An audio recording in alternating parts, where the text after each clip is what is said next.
नमस्कार, आप देख रहे हैं जगत क्रांति टीवी और मैं हूं आपके साथ ज्योति कनौजिया। आइए रुक करते हैं खबर की ओर।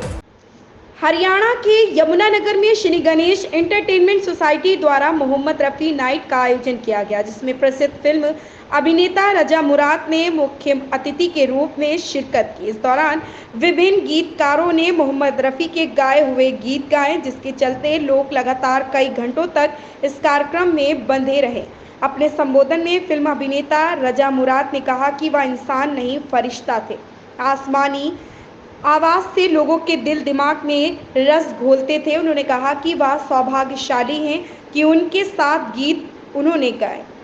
उन्होंने कहा कि अपने जीते जी उन्होंने कभी किसी का दिल नहीं दुखाया। ऐसे कलाकार ना कभी आया ना कभी आएगा। उन्होंने कहा कि आज 44 साल हो गए उन्हें गुजरे हुए।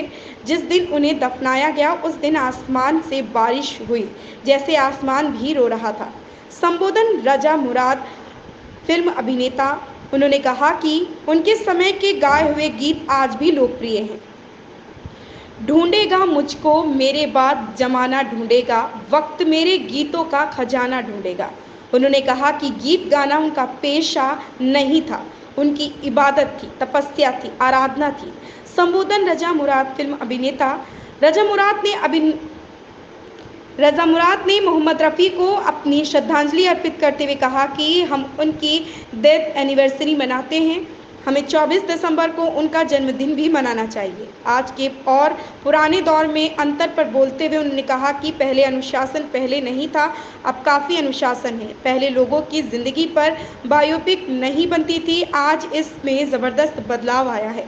खिलाड़ियों व सेलिब्रिटी के जीवन पर आधारित फिल्में बनी हैं। उन्होंने पुराने दौर को याद करते हुए कहा कि उस समय हीरो ही सब कुछ होता था, वह अपनी मर्जी से कास्टिंग करता था, म्यूज़िक डायरेक्टर वही पसंद करता था, लेकिन आज सब अपना अपना काम कर रहे हैं। युवा पीढ़ी के बारे में उन्होंने कहा कि हम देश की आज़ादी की 75वीं वर्षगांठ मना रहे हैं।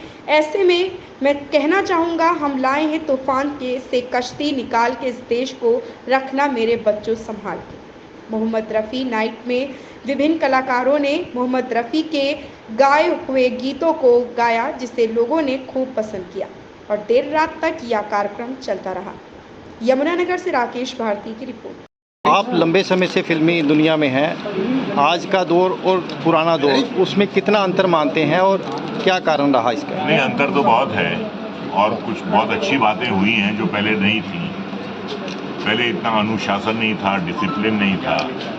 पहले लोगों की ज़िंदगियों में उनकी बायोपिक्स नहीं बनती थी, जैसे मिल्खा सिंह की बनी, जैसे अजहरुद्दीन की बनी, जैसे सचिन तेंदुलकर की बनी, मैरी कॉम की बनी, मिल्खा सिंह की बनी, पहले नहीं बनती थी।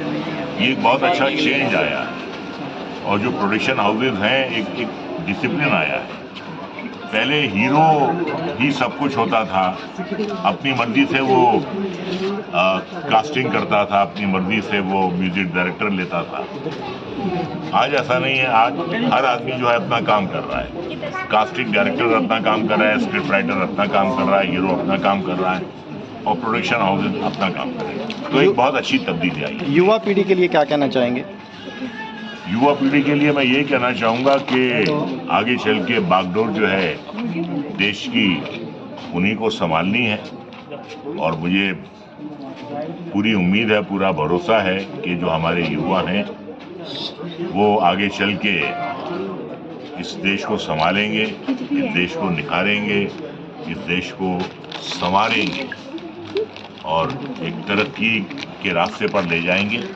यही मेरी दुआ है और यही मेरी विनती है नई पीढ़ी से कि हम लाए हैं तूफान से कश्ती निकाल के, इस देश को रखना मेरे बच्चों संभाल के, क्योंकि ये 75th हमारी वो है, इंडिपेंडेंस डे है। 75 साल हो गए हैं, तो आगे चल के तो ये नई पीढ़ी ही जो है ये संभालेगी। तो मैं यही कहूँगा, हम लाए हैं तूफान से कश्ती निकाल के, इस देश को रखना मेरे बच्चों संभाल। Thank you sir. आज यमुनानगर में आए हैं, क्या कार्यक्रम था और कैसा लगा? दीपाली सर की ट्रॉफी मिल रही, प्लीज ले लीजिए।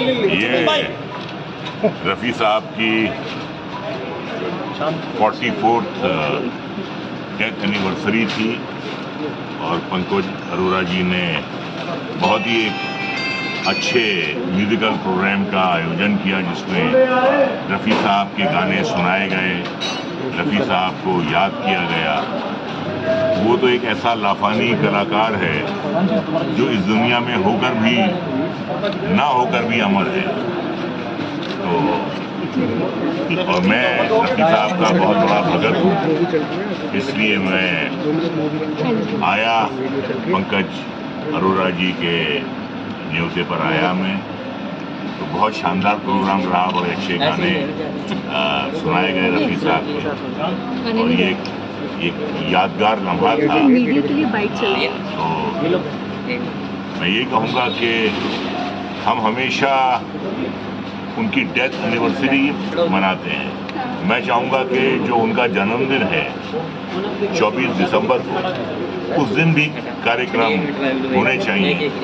पैदाइश जो है वो खुशी का दिन होता है और डेथ एनिवर्सरी जो है वो उसमें थोड़ा रंज है, थोड़ा दुख है।